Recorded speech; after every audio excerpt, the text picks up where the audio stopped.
প্রিয় দর্শক, আসসালামু আলাইকুম। আজ আমি বনো সিম নিয়েছি, এটাকে আমি ভর্তা বানাবো। আপনারা আমার সাথেই থাকবেন। এখানে আমি 2টা পেঁয়াজ নিয়েছি, খোসা ছাড়িয়ে নিয়েছি, আর 2টা রসুন নিয়েছি।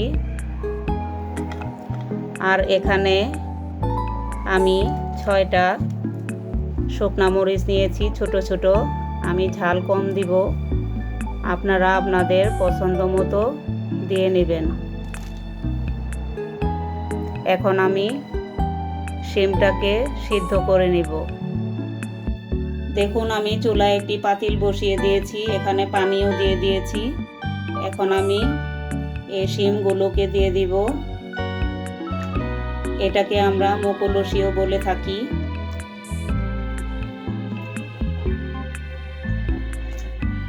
আমি এই শিমটাকে সিদ্ধ করে নিব। ঢাকনা লাগিয়ে দিলাম। এখন সিদ্ধ হওয়া পর্যন্ত অপেক্ষা করব।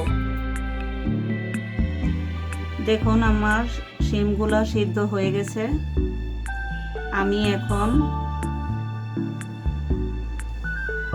এটাকে একটু বেছে নিব। এই দেখুন, এখানে একটা মোটা চামড়া আছে, ফেলে দিতে হবে। এই যে আমি সবগুলার চামড়াগুলো ফেলে দিয়েছি।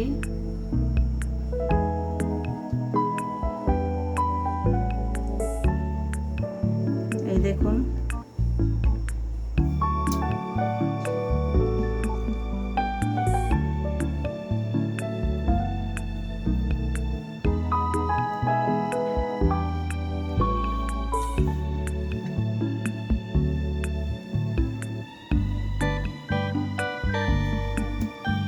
আমি এখন এগুলো শিলপাটায় বেটে নিব।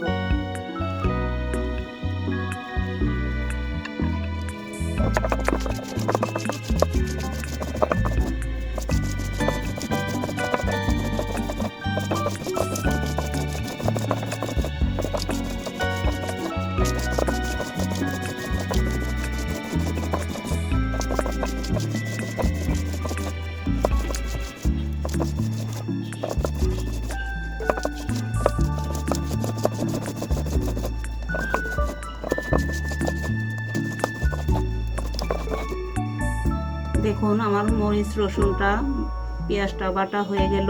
আমি একটা বাটাই দিব। তারপর আমি শিমগুলো বেটে নেব।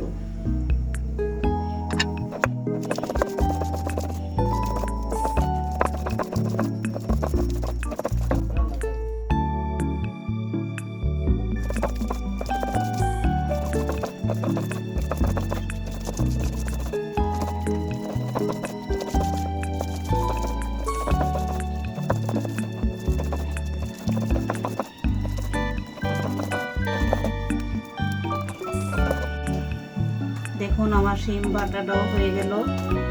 এখন আমি রান্না করতে চলে যাব। দেখুন, আমি চুলায় একটা কড়াই বসিয়ে দিয়েছি। এখন আমি তেল দিয়ে দিব, একটু সাদা তেল। এখানে আমি একটু কালি জিরা নিয়েছি, দেখেন। কালি জিরাটা দিয়ে দিব।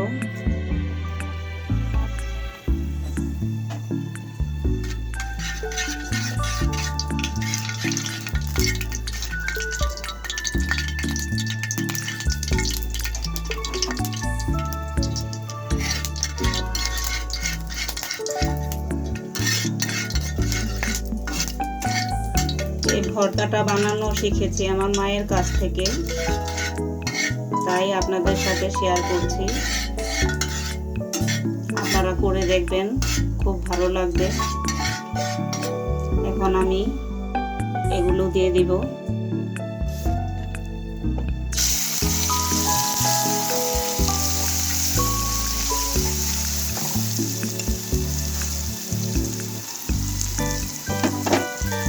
দেখুন, কত সুন্দর কালার হয়েছে।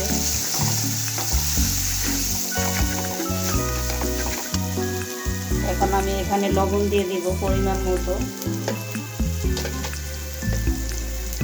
এই যে দেখুন লবণ দিয়ে দিচ্ছি। এখন আমি এই ভর্তাটাকে ভালোভাবে কষিয়ে দেখাবো। দেখুন আমার ভর্তাটা হয়ে গিয়েছে। এই দেখুন, ভর্তার মধ্যে পানি পানি থাকলে ভালো লাগে না, তাই আমি ভালোভাবে কষিয়ে নিয়েছি। তেল উঠে গিয়েছে, তেল না উঠলে এরকম হয় না কখনো। এই দেখুন, দেখুন আমার ভর্তাটা হয়ে গিয়েছে।